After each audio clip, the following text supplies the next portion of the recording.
Les livraisons de l'étude PISA sont rarement agréables à la France et ce millésime 2023 ne déroge malheureusement pas à ce constat, dans un contexte général de baisse globale de la performance des systèmes éducatifs de l'OCDE.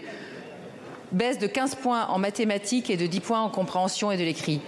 Baisse encore plus marquée en France avec une proportion d'élèves peu performants qui progressent, tandis que celle d'élèves très performants régresse.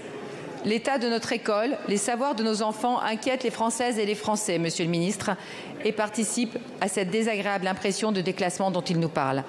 En face, notre groupe se félicite des annonces que vous venez de faire pour rétablir l'autorité des professeurs, offrir de meilleures conditions d'apprentissage, se concentrer sur les savoirs fondamentaux, refondre des programmes. Annonces qui complètent celles déjà faites sur la lutte contre le harcèlement scolaire et les carrières des enseignants.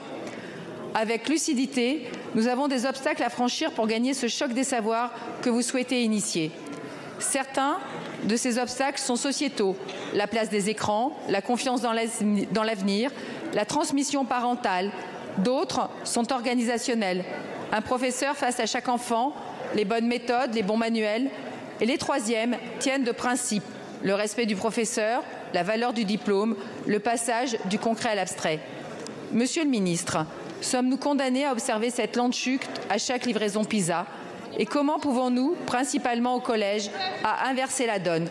Comment assurer aux Françaises et aux Français que nous serons désormais en mesure de regagner notre rang?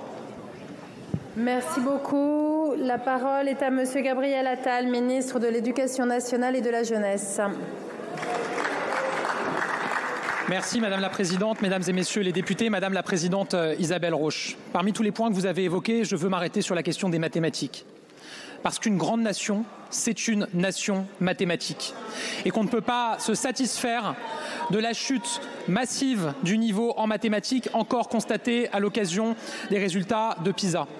Très concrètement, j'ai annoncé un certain nombre de mesures pour relever le niveau des élèves français en mathématiques. Ça commence à l'école primaire, avec des manuels en mathématiques labellisés avec les enseignements de la science et de la pratique, et dont seront dotées toutes les écoles primaires pour au moins CP et CE1. Première chose.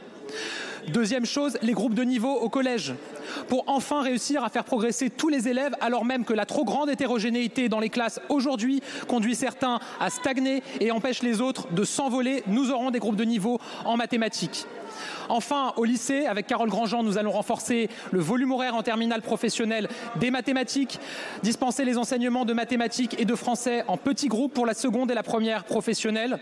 Et enfin, j'assume le souhait que la France adopte désormais la méthode de Singapour pour l'enseignement des mathématiques, cette méthode qui a fait ses preuves dans 70 pays autour de nous, qui a été construite en s'inspirant également des racines françaises et de Ferdinand Buisson, qui lui-même affirmait qu'il faut commencer par le concret avant l'imagé, puis l'abstrait. Nous allons progressivement l'adopter en commençant dès septembre prochain pour CP, CE1, et nous allons désormais créer une nouvelle épreuve anticipée de mathématiques en fin de première pour tous les élèves. Nous avons aujourd'hui une épreuve anticipée de français pour tous les élèves en fin de première, car nous considérons à juste titre que la maîtrise du français est fondamentale dans le socle de culture commune de nos élèves. Je l'affirme, notre culture commune, elle est aussi scientifique, et donc désormais l'ensemble des élèves en fin de première auront une épreuve anticipée de mathématiques pour rehausser notre niveau d'exigence. Je vous remercie, Monsieur le Ministre. Madame la Présidente. Merci, Monsieur le Ministre, pour ces annonces et pour ce programme ambitieux. Et notre groupe sera à vos côtés pour soutenir cette politique. Merci. Merci beaucoup.